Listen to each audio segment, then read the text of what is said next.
हम बात कर रहे हैं टेकचंद नर्सरी की। टेकचंद नर्सरी कहाँ है? टेकचंद नर्सरी है नसीरपुर में एक टेकचंद नर्सरी है, जहाँ का विधायक ये कहता है कि ये नाजायज़ कब्जा था। लेकिन ये आपको हम बताना चाहते हैं कि ये नाजायज़ कब्जा नहीं था। ये 1974 में श्रीमती इंदिरा गांधी ने गरीब लोगों को खेती बाड़ी के लिए ये ज़मीन दी गई थी, और तभी से ये लोग वहाँ पर खेती कर रहे हैं।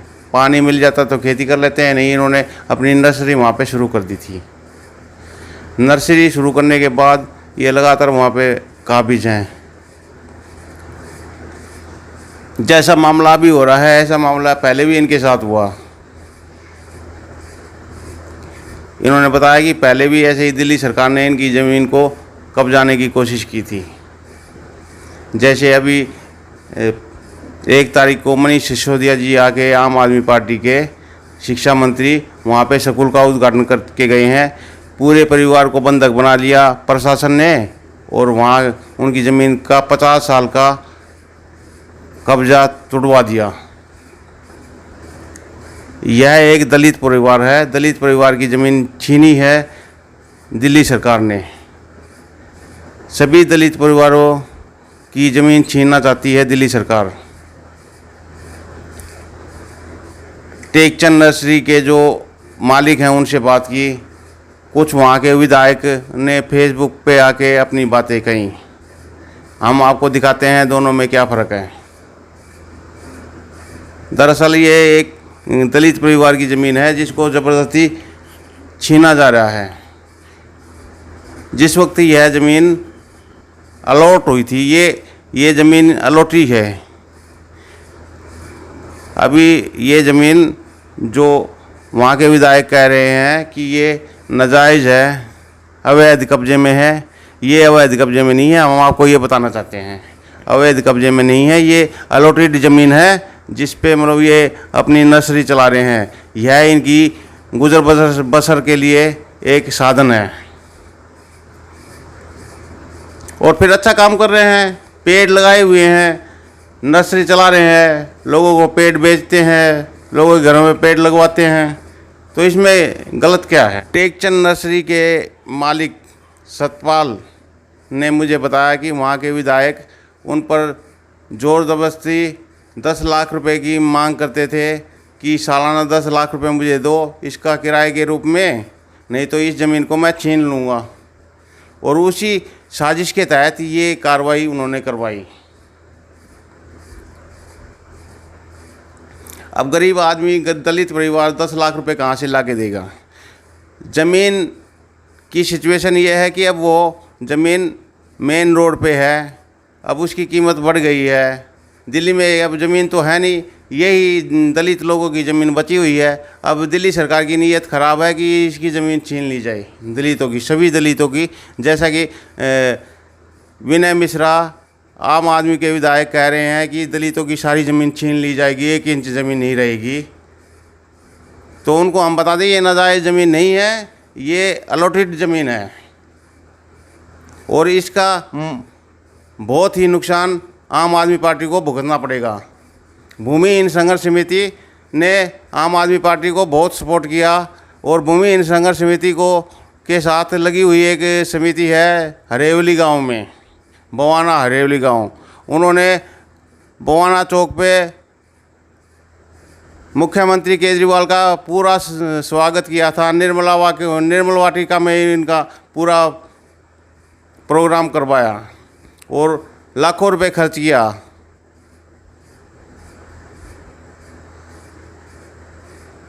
लेकिन ये लोग अब हमारे पे ही अटैक कर रहे हैं। अब ये लोग SC ST के लोग इनको ठगा हुआ महसूस कर रहे हैं अपने आप को, क्योंकि इन्होंने आम आदमी पार्टी पे झाड़ू देख के यकीन किया और इनको वोट दिया, और ये वो अपने यकीन में लेके अब इनके साथ विश्वासघात कर रहे हैं। पहले आपको सुनाते हैं टेकचंद नर्सरी के मालिक सतपाल का बयान। सतपाल जी इस बारे में क्या बोलते हैं, और वहाँ के विधायक विनय मिश्रा इस बारे में क्या बोलते हैं। दोनों को सुन के आप सच्चाई का पता लगाइए कि सच्चाई क्या है।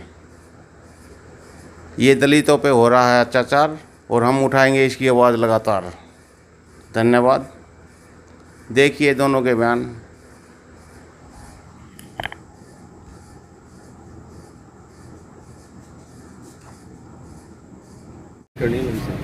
सतपाल जी, क्या मामला था ये?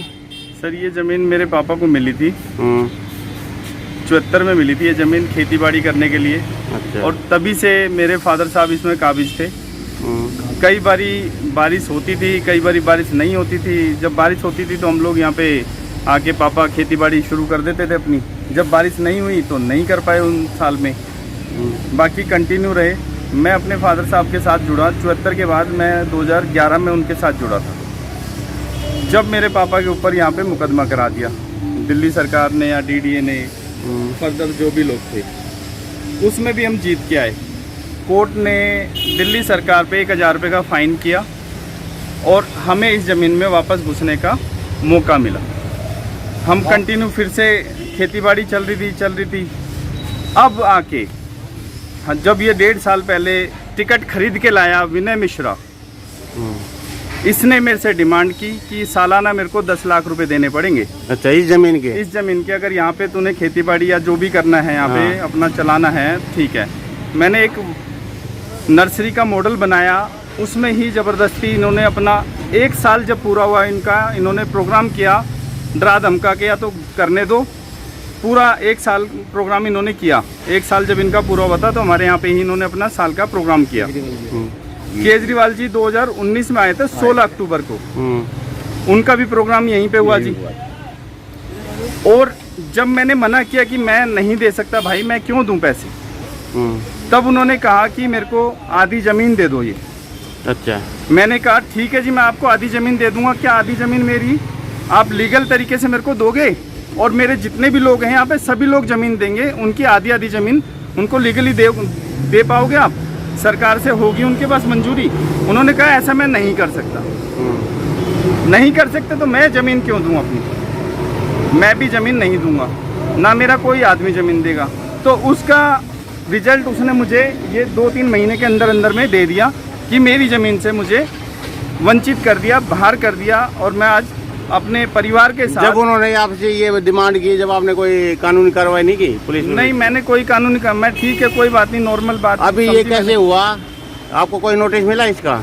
नहीं जी, एक नोटिस आके मेरी दीवार पे लगा के जाते हैं 24 तारीख को 3 बजे और 4 बजे के बीच में। यहीं से लोगों ने मुझे इन्फॉर्म किया, भाई कोई पोस्टर सा लगा रहा है, देख लो। वो नोटिस के रूप में था। अगले दिन सुबह 6 बजे आके तो यहाँ पे प्रशासन मेरे घुस गया अंदर, में लिया और मेरे को अरेस्ट करवा और भारी पुलिस के साथ किया था। अच्छा, ठीक है जी। और उसके बाद यहाँ पे क्या हुआ, मैं तो थाने में बैठा था जी। आज मेरे लिए द्वारका विधानसभा के लिए बड़ी खुशी और बड़ा गर्व का पल है, क्योंकि आज द्वारका विधानसभा में एक नया इतिहास रचा गया। जो जमीन लगभग 15-20 साल से अनऑथराइज कब्जे में थी, वहां आज उस अतिक्रमण को हटाया गया और वहां पे बहुत जल्द एक मॉडर्न स्कूल बनेगा, जिस मॉडर्न स्कूल में आपके बच्चे पढ़ेंगे लिखेंगे, आपके बच्चों का अच्छे भविष्य निर्माण होगा। मैं श्री मनीष सिसोदिया जी को बहुत बहुत धन्यवाद करता हूं, एजुकेशन डायरेक्टर को बहुत बहुत धन्यवाद करता हूं, हमारे रेवेन्यू डीएम साहब को बहुत बहुत धन्यवाद करता हूं, दिल्ली पुलिस के सभी साथियों को बहुत बहुत धन्यवाद करता हूं कि जिस तरीके से आज द्वारका विधानसभा के नसीरपुर आइसोलेटेड पॉकेट में, जहां पे टेकचंद नर्सरी के नाम से एक बैंकेट हॉल चल रहा था, उस बैंकेट हॉल को आज डेमोलिश किया गया, उसकी बाउंड्री कराई गई और वहां पे एक बोर्ड लग गया कि ये जमीन दिल्ली सरकार की है और यहाँ पे स्कूल को दी गई है और यहाँ पे स्कूल का निर्माण होगा। तो मैं पुनः द्वारका के तमाम निवासियों को बहुत बहुत बधाई देता हूं और साथ साथ धन्यवाद भी करूंगा कि आज मुझे इस लायक आप लोगों ने बनाया, जिस वजह से मैं आज द्वारका में विकास कर रहा हूं। जगह जगह आप देखेंगे द्वारका में विकास कार्य चल रहे हैं, परंतु कोरोना की वजह से कभी कभी रफ्तार हमारी धीमी हो जाती है, पर मैं लोगों से अपील करना चाहता हूं, धैर्य रखें, विकास कार्य कराऊंगा। और द्वारका विधानसभा में एक बात और कहना चाहता हूं, एक भी इंच जमीन किसी कब्जे, जो अनऑथराइज कब्जे हैं, एक भी इंच नहीं रहने दूंगा। और एक एक इंच जमीन खाली करा के वहां पे लोगों के लिए स्कूल, बारात घर, ओल्ड एज होम और भी जो डिस्पेंसरी, जो सरकारी जो काम होते हैं, मैं सब पे कराऊंगा। और द्वारका विधानसभा को एक मॉडल क्षेत्र बनाऊंगा, ताकि द्वारका का जब नाम, जैसे लोगों के दिमाग में द्वारका नाम आता है, वैसे ही द्वारका में लोगों को फैसिलिटी मिले, ताकि द्वारका एक मॉडल विधानसभा बने। पुण्यासों को बहुत बहुत बधाई, और तमाम मेरे साथियों को भी बहुत बहुत धन्यवाद जिन्होंने आज वहां इस काम में मदद की। तो पुनः द्वारका के तमाम साथियों को बहुत बहुत बधाई, और मैं आपका भाई हमेशा द्वारका के विकास के लिए प्रयासरत हूँ। बहुत बहुत धन्यवाद। जय हिंद। उसके बाद का मुझे यहाँ का कुछ नहीं पता। अच्छा, ये अंकल जी भी आपके साथ थे, इनको भी थोड़ा अटैक पड़ा हो? हाँ जी। क्या हुआ था अंकल जी? अंकल ये ऐसा हुआ जी, 25 तारीख को 24 तारीख की शाम को 5 बजे बिना किसी कोई ना उस पर दस्तक है ना कुछ, एक पोस्टर सा चिपका दिया कि भाई ये नोटिस छोटा सा, उसमें क्या लिखा था पता नहीं, हमें कुछ पता नहीं लगा भाई कौन आदमी, बिना साइन, बिना तारीख दी, बिना उसकी। मतलब आपको वैसे नहीं मिला हैंड टू हैंड? नहीं, हैंड टू हैंड किसी को ना कोई रिसीविंग थी ना कुछ था। मतलब गुंडागर्दी, ये सिर्फ पुलिस ले गया और कब्जा कर लो। गुंडागर्दी। ऐसे तो जो लाल डोरे के अंदर मकान बने हुए उनकी रजिस्ट्री है नहीं, वो घर से भी निकाल देंगे। वो बिल्कुल निकाल देंगे। दूसरी बात क्या होगी, आपको ये बता ही चुके हैं और उनको भी पता है, प्रशासन को भी। DLR एक्ट 1954 के तहत 74 में हमें ज़मीन मिली थी, 74 में, और तब से ही हम इसमें खेती बाड़ी करके अपना गुजर बसर कर रहे हैं। अब थोड़ा सा संसाधन हुए तो हम इस पर नर्सरी वर्सरी करने लगे, क्योंकि पानी की बहुत समस्या थी। बात तो वही है, पेट पालने की, चाहे कैसे भी कमाएं, जैसे भी मर्जी हो। अब वो चीज़ समझ से बाहर है। अब हमें कहते कि आप हम भूमाफिया हैं। अच्छा, आज हमें भूमाफिया बनाया जा रहा है, जबकि गरीब और हरिजन और एक सर्विसमैन छत्तीस दी गई। वो किसी जमींदार की जमीन पर कब्जा क्यों नहीं करते? उनको भी तो अलाट हुई ओढ़ है, लेकिन ये गरीब आदमी है हम लोग, इसलिए हमारी जमीन पर ही कब्जा कर रहे हैं। मुझे कुछ ऐसा लगा कि ये मनोवादी सोच का आदमी बहुत है। जबरदस्त मनोवादी सोच है, और मैं पहले भी कह चुका और आज फिर कह रहा हूँ, केजरीवाल, माननीय केजरीवाल जी से और सिसोदिया जी से भी एक ही दरखास्त करता हूँ कि पहले इसकी इंक्वायरी कर लो। ये एट्रोसिटी एक्ट का भी उल्लंघन है। और ये एक्ट एक क्या बोलते हैं उसको, मेरे को अटैक पड़ गया उस दिन, हाँ, और ब्रेन स्ट्रोकर में हॉस्पिटल एडमिट हो गया। ठीक है अंकल जी, आप थोड़ा शांत रहो, मैं किसी और से पूछा। संदीप जी, आप क्या कहेंगे? मैं इसमें ये कहना चाहूंगा कि चुन चुन के लोगों की जमीनों से बाहर किया जा रहा है। जिन लोगों ने पक्के मकान बना रखे हैं, 45 साल से कब्जा है, हाई कोर्ट के ऑर्डर हैं, और भूमि का मालिकाना हक इनके पास है, जबकि कोर्ट के द्वारा इस पर सरकारें क्यों चुप हैं? और मैं तो ये पूछना चाहता हूं कि हमारे वोट से चुने गए हमारे ही प्रतिनिधि हमारा ही शोषण करेंगे तो कैसे काम चलेगा? संदीप जी, मैं ये पूछना चाह रहा हूँ, ये SC/ST को टारगेट किया जा रहा है? देखिए, ये बहुत भारी षड्यंत्र है, क्योंकि हम लोग जो हैं बटे हुए लोग हैं, हम लोग कमजोर लोग हैं, इसलिए हम लोगों को दबाना बहुत आसान होता है। वो किसी भी पूंजीपति को वो नहीं छेड़ सकते। आप देख नहीं रहे क्या, दिल्ली के बॉर्डरों पे 7 महीने से हम किसान आंदोलन छेड़े हुए हैं, लेकिन पूंजीपतियों के खिलाफ वो उस बिल को वापसी नहीं ले रहे हैं, क्योंकि उनको ये पता है कि पूंजीपतियों को नहीं छेड़ना है, गरीब, दलित, पिछड़ा, आदिवासी, इनको मारना है। अनामित दास जी, आप भी बहुत प्रचार करते थे झाड़ू लेके, क्या रहा? मैं जनाब आज अखिल भारतीय भूमि संघर्ष समिति के देव प्रकाश की जो समिति है, उसके माध्यम से ये बात बताना चाहता हूँ कि ये नसीरपुर में आ चुकी है। हाँ, अखिल भारतीय भूमि संघर्ष समिति ने बहुत सपोर्ट किया था केजरीवाल को, अब ये ऐसा करेगी क्या हमारे साथ? अब हम यहाँ आ चुके, हमें पता लगा कि ये जो केजरीवाल की जो सरकार है, ये अवैध कॉलोनी, जिसके सामने अवैध लिखा हुआ है, उसकी के लिए तो ये कॉलोनियाँ पास करा रहा है, लेकिन जो गरीब भाई SC/ST और भूमिहीन जो लोग थे, जिनके गुजर बसर के लिए इंदिरा गांधी ने जो 1-1 एकड़ एग्रीकल्चर की जो ज़मीन दी थी, उसको छीनने का षड्यंत्र रच लिया है। और हर क्षेत्र में ये पूरी दिल्ली के अंदर ज़मीन अलॉटमेंट है। बाकी जो ज़मीन पड़ी थी ज़मींदारों की, उनके ऊपर अवैध कॉलोनियाँ काट के उनको तो पास कर रहे हैं। और केजरीवाल जी तो ये कहते हैं कि जहाँ झुकी है वहीं मकान बनाएंगे। तो इनकी रोजी रोटी क्यों छीनी जा रही है इन गरीब लोगों की? मैं तो ये कहता हूँ इनके तो मकान भी छीने जा रहे हैं, देखो। मकान भी छीने जा रहे हैं, उनका मालिक अधिकार ना दे के। ये इनके पास कोई ऐसा डॉक्यूमेंट नहीं जिससे कल ये कोई अपना उद्योग धंधा भी कर सके। ऐसा कोई प्रूफ नहीं है इनके पास, क्योंकि केजरीवाल जी इनके लिए तो सिर्फ जो अखबार में और भाषणबाजी में ही काम करते हैं, बाकी प्रत्यक्ष रूप में कोई काम नहीं कर रहे। ये जो जमीनें दी गई थी, ये दिल्ली के सभी गांवों की सभी जातियों के लोगों को दी गई थी। और जो लोग अपने घरों में अभी दबे हुए बैठे हैं और वो ये सोच रहे हैं कि उनका नंबर नहीं आएगा, वो मान ले एक दिन नंबर उनका भी आएगा। वो लोग भी मारे जाएंगे, अपने घरों से दूर हटाए जाएंगे, अपनी धरतियों से दूर हटाए जाएंगे।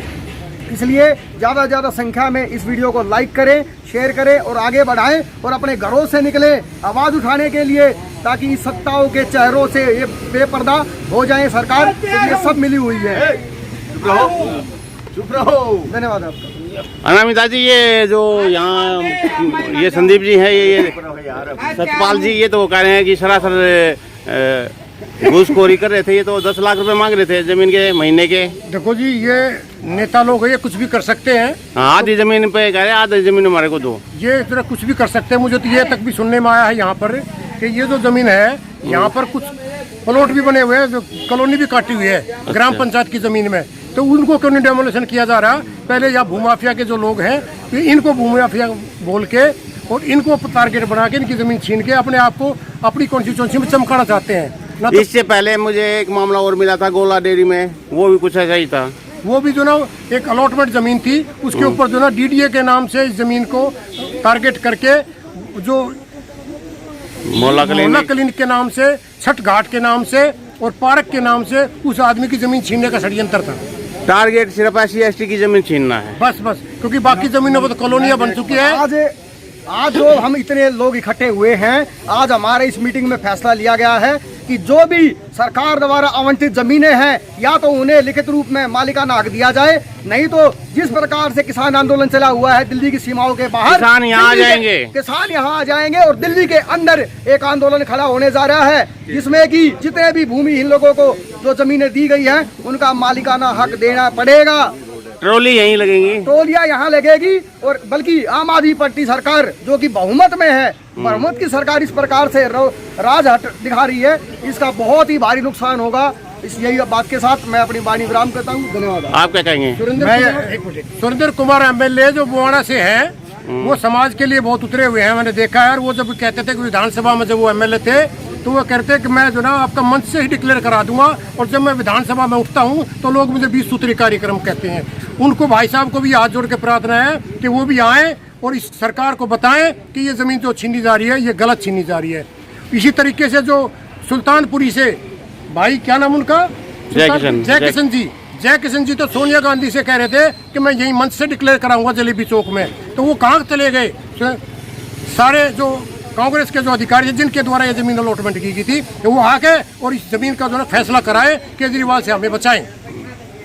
मैं ये कहना चाहता हूँ आदरणीय मुख्यमंत्री श्री केजरीवाल जी से, महाबल मिश्रा ने कांग्रेस का भट्टा बैठाया, ये विनय मिश्रा आम आदमी पार्टी का भट्टा बैठा देगा, इसलिए इससे पीछा छुड़ा ले। चलो कोई ना अंकल जी, बिठा देंगे। तो आप आराम करो, आप पहले बीमार हो। आने बीमार तो हूँ मैं, इन्होंने मेरे दिमाग को इतना बुरी तरह से किया कि मेरे, आप आराम करो, हो जाएगा ठीक।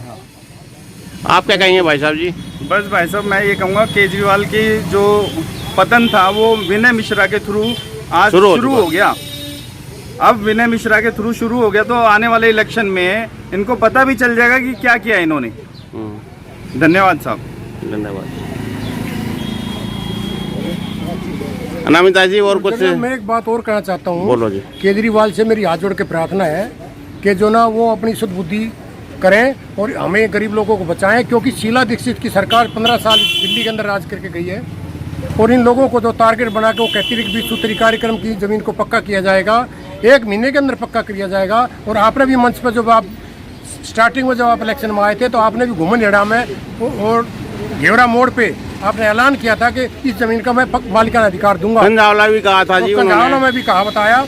तो हम जो ना जब भी आपसे मिलने आते हैं हम 55 किलोमीटर पैदल चल के आपके विधानसभा में आए हैं। और हमारे आपने जो ना सावला गांव में जब आपने जो दिल्ली देहात के जो हमारे रेवेन्यू के मिनिस्टर बनाए थे, उनको ये कहा था कि भाई आप लोगों का मिनिस्टर ही आप लोगों के लिए काम करेगा, हमारे लिए तो आपका कोई मंत्री काम ही नहीं कर रहा है। जबकि आप विधानसभा में पास करते हो और ज़मीन छीनने की बात करते हो।